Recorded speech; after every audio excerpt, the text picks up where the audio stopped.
புரட்சி தலைவர் எம்ஜிஆர் நடித்த மலைக்கள்ளன் திரைப்படத்தில் அவர் குதிரையில் பானுமதியை அமர வைத்தபடி எத்தனை காலம்தான் ஏமாற்றுவார் இந்த நாட்டிலே என்று பாடிக்கொண்டே வருவார். இப்போது வரை அரசியல் களத்தில் இந்த பாடல்தான் அதிகம் ஒலித்துக் கொண்டிருக்கிறது. அப்படிப்பட்ட இந்த பாடலை எழுதியவர் கவிஞர் தஞ்சை ராமையாதாஸ். அது மட்டுமல்ல, எம்ஜிஆருக்கு மதுரை வீரன் படத்தில் வாங்க மச்சான் வாங்க வந்த வழியை பார்த்து போங்க, குலே பகாவலி படத்தில் மயக்கும் மாடை பொழுதே நீ போ உள்ளிட்ட பல ஹிட் பாடல்களை கொடுத்தவர். இன்றைக்கும் திருமண வீட்டில் தவறாமல் ஒலிக்கின்ற புருஷன் வீட்டில் வாழப்போகும் பெண்ணே தங்கச்சி கண்ணே பாடல் உள்ளிட்ட இன்றும் காலத்தால் அழியாத பல பாடல்களை கொடுத்தவர்தான் தஞ்சை ராமையாதாஸ். இவர் பாடலாசிரியராக மட்டுமல்ல, ஒரு கதாசிரியராகவும் ஒரே சமயத்தில் பயணித்து வந்தார். குறிப்பாக சினிமாவில் இவர் நுழைவதற்கு முன்பாகவே பல நாடக குழுக்களுக்கு ஏராளமான நாடகங்களை எழுதி கொடுத்திருக்கிறார். அது மட்டுமல்ல, சொந்தமாக ஒரு நாடக குழுவையும் தொடங்கி நாடகங்களை நடத்தி வந்தார். இதனால் மாடர்ன் தியேட்டர்ஸ் டி.ஆர். சுந்தரம், இயக்குனர் டி.ஆர். ராமண்ணா போன்றவர்கள் இவரிடமிருந்து கதையை வாங்கி படம் தயாரித்தார்கள். இன்னொரு பக்கம் படங்களுக்கு பாடல்களும் எழுதி வந்தார் தஞ்சை ராமையாதாஸ். அந்த சமயத்தில்தான் இயக்குனர் டி.ஆர். ராமண்ணா அவரிடம் எம்ஜிஆரை கதாநாயகனாக வைத்து ஒரு படம் இயக்கப் போகிறேன், அதற்கான கதை இருக்கிறதா என்று கேட்டுள்ளார். அந்த சமயத்தில் பகடை 12 என்று தஞ்சை ராமையாதாஸ் எழுதிய நாடகம் பரபரப்பாக நடத்தப்பட்டு வரவேற்பை பெற்று வந்தது.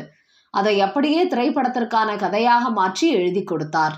அந்த படம்தான் புரட்சி தலைவர் எம்ஜிஆர் நடிப்பில் வெளியாகி வெற்றி பெற்ற குலே பகாவலி திரைப்படம்.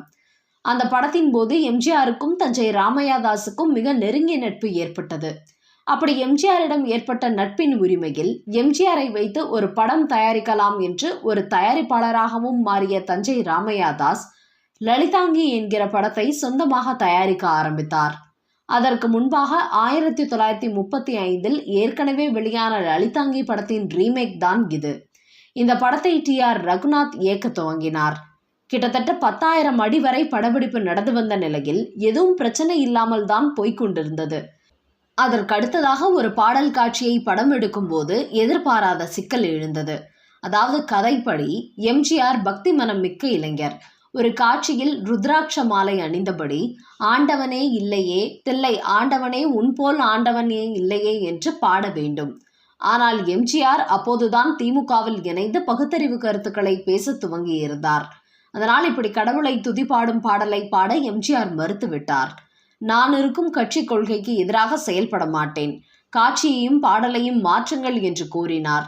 ஆனால் தஞ்சை ராமையாதாஸுக்கு இதில் ஒப்புதல் இல்லை.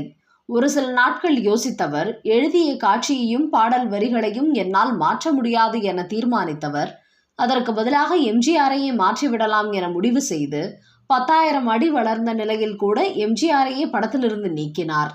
அதுவரை எடுத்திருந்த காட்சிகளில் எங்கெல்லாம் எம்ஜிஆர் இடம்பெற்றிருந்தாரோ அந்த காட்சிகளை எல்லாம் வெட்டி தூக்கி எறிந்து விட்டார். அதற்கு பதிலாக நடிகர் திலகம் சிவாஜியை அந்த படத்தில் கதாநாயகனாக ஒப்பந்தம் செய்து படத்திற்கு ராணி லலிதாங்கி என டைட்டிலை மாற்றி எடுக்க துவங்கினார்.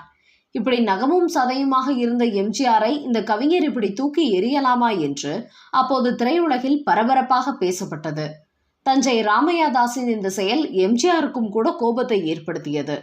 படத்தில் ஒப்பந்தம் செய்து படப்பிடிப்புக்கு செல்வதற்கு முன்பு நீக்கினால் கூட பரவாயில்லை, கிட்டத்தட்ட பாதி படம் நெருங்கும் வேளையில் ஒரு கதாநாயகனை, அதுவும் எம்ஜிஆர் போன்ற ஒரு முன்னணி கதாநாயகனை நீக்கினால் கோபம் வரதானே செய்யும். உடனே தஞ்சை ராமையாதாஸ் மீது நீதிமன்றத்தில் வழக்கு தொடுத்தார் எம்ஜிஆர். ஆனாலும் தஞ்சை ராமையாதாஸ் பதிலுக்கு, உங்களை வைத்து நான் எடுத்த படம் லலிதாங்கி, இப்போது சிவாஜியை வைத்து நான் எடுத்து வரும் படம் ராணி லலிதாங்கி, இரண்டும் வேறு வேறு என்று நீதிமன்றத்தில் தன் வாதத்தை வைத்தார். அதே சமயம் தஞ்சை ராமையாதாஸ் மீது மிகுந்த அன்பும் மதிப்பும் கொண்டிருந்த புரட்சி தலைவர் எம்ஜிஆர் ஒரு கட்டத்தில், நண்பர்களுக்குள் எதற்காக இந்த ஈகோ சண்டை, கொள்கைக்காக தானே இந்த சண்டை, மற்றபடி நமக்குள் தனிப்பட்ட விரோதம் இல்லையே என்று சொல்லி வழக்கை வாபஸ் வாங்கிவிட்டார். அது மட்டுமல்ல, அந்த கோபத்தை எல்லாம் ஒதுக்கிவிட்டு வழக்கம் போல தனது படங்களில் தஞ்சை ராமையாதாஸ் பாடல்களை எழுதவும் அனுமதித்தார்.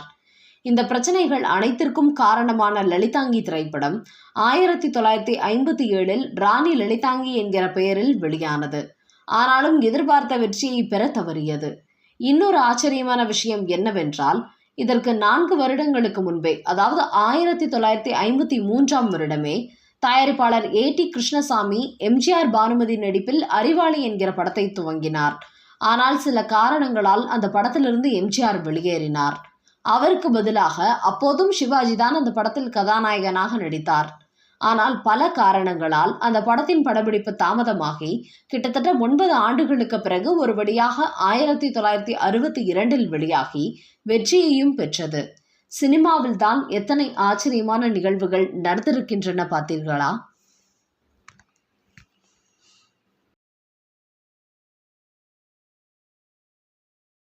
புரட்சி தலைவர் எம்ஜிஆர் எப்போதுமே தனது படங்களில் பாடல்களுக்கு தனி முக்கியத்துவம் கொடுப்பார். அப்படி அவர் கொடுத்ததால் தான் காலம் காலமாக அவர் பாடல்கள் இன்றும் நிலைத்து நிற்கின்றன. அப்படி அவருக்கு பல கவிஞர்கள் பாடலை கொடுத்திருந்தாலும் ஒரு காலகட்டத்தில் கண்ணதாசன் தொடர்ந்து அருமையான பாடல்களாக கொடுத்தார். ஆனால் இருவருக்கும் இடையே அரசியல் காரணமாக கருத்து வேறுபாடு ஏற்பட்டு ஒரு கட்டத்தில் கண்ணதாசன் எம்ஜிஆருக்கு பாடல் எழுதுவதை குறைத்து கொண்டார். சொல்ல போனால் நிறுத்தி கொண்டார் என்று கூட சொல்லலாம். அந்த சமயத்தில்தான் அவருக்கு பதிலாக கவிஞர் வாலியை தனக்காக எழுத நியமித்தார் எம்ஜிஆர். வாலியும் தனக்கு கிடைத்த வாய்ப்பை சரியாக பயன்படுத்திக் கொள்ள வேண்டும் என்கிற முனைப்புடன் எம்ஜிஆருக்கு லட்டு லட்டாக சூப்பர் ஹிட் பாடல்களை எழுதி கொடுத்தார். அதைத் தொடர்ந்து அவர் பிஸியான கவிஞராகவும் மாறிவிட்டார். ஒரு பக்கம் எம்ஜிஆர், ஒரு பக்கம் சிவாஜி என மாறி மாறி பணியாற்றி வந்ததுடன் மற்ற பல முக்கிய நடிகர்கள், இயக்குநர்களின் படங்களிலும் பணியாற்றி வந்தார் வாலி. அந்த சமயத்தில் R.M. வீரப்பன் தயாரிப்பில் எம்ஜிஆர் நடிக்க இயக்குனர் K. சங்கர் இயக்கத்தில் அரச கட்டளை என்கிற படம் உருவாகி வந்தது. இடையில் எம்ஜிஆருக்கு குண்டடிப்பட்டதன் காரணமாக அந்த படத்தின் படப்பிடிப்பு சில மாதங்கள் தடைபட்டு நின்றிருந்தது. அதன் பிறகு மீண்டும் அந்த படத்தில் நடிக்க தொடங்கினார் எம்ஜிஆர். அப்போது அந்த படத்தின் டைரக்டராக இருந்தவர் தொடர்ந்து எம்ஜிஆர் படங்களை இயக்கி வந்த இயக்குனர் சங்கர் தான். ஆனால் பின்னாளில் படம் வெளியான போது டைட்டில் கார்டில் டைரக்டர் M.G. சக்கரபாணி என எம்ஜிஆர் அண்ணன் பெயர் காட்டப்பட்டது. இடையில் என்ன நடந்தது என்று தெரியவில்லை. இருந்தாலும் பாதையிலிருந்து படப்பிடிப்பு துவங்கிய போது ஒரு நாள் எம்ஜிஆர் கவிஞர் வாலியை அழைத்து, இன்றும் நாளையும் எப்படியாவது இந்த படத்திற்கு 3 பாடல்கள் எழுதி கொடுத்து விட்டுதான் நீங்கள் சிவாஜி படத்திற்கு செல்ல வேண்டும் என கூறினார். அதற்கு முந்தைய நாள்தான் வாலி எம்ஜிஆர் பட மேனேஜரிடம் மறுநாள் சிவாஜி படத்திற்கு பணியாற்ற செல்ல வேண்டும் என கூறியிருந்தார். அதை மனதில் வைத்துக்கொண்டுதான் எம்ஜிஆர் இப்படி கூறினார். உடனே அந்த படத்தில் எம்ஜிஆர் சரோஜாதேவி பாடும் டூயட் பாடலாக புத்தம் புதிய புத்தகமே உன்னை புரட்டி பார்க்கும் புலவன் நான் என்கிற பாடலை எழுதி கொடுத்தார் வாலி. அதை பார்த்து மகிழ்ந்து போன எம்ஜிஆர், இதே போல ஜெயலலிதா பாடும் தனி பாடல் ஒன்றையும், நான் மக்கள் மத்தியில் புரட்சிகரமாக பாடும் பாடல் ஒன்றையும் எழுதி கொடுங்கள் என்று கேட்க, நான் நாளை எப்படியும் சிவாஜி படத்திற்கு பணிபுரிய செல்ல வேண்டும் அண்ணே, ஏற்கனவே ரொம்ப தாமதமாகிவிட்டது, அதை முடித்துவிட்டு வந்து விடுகிறேன் என்று கூறினார் வாலி.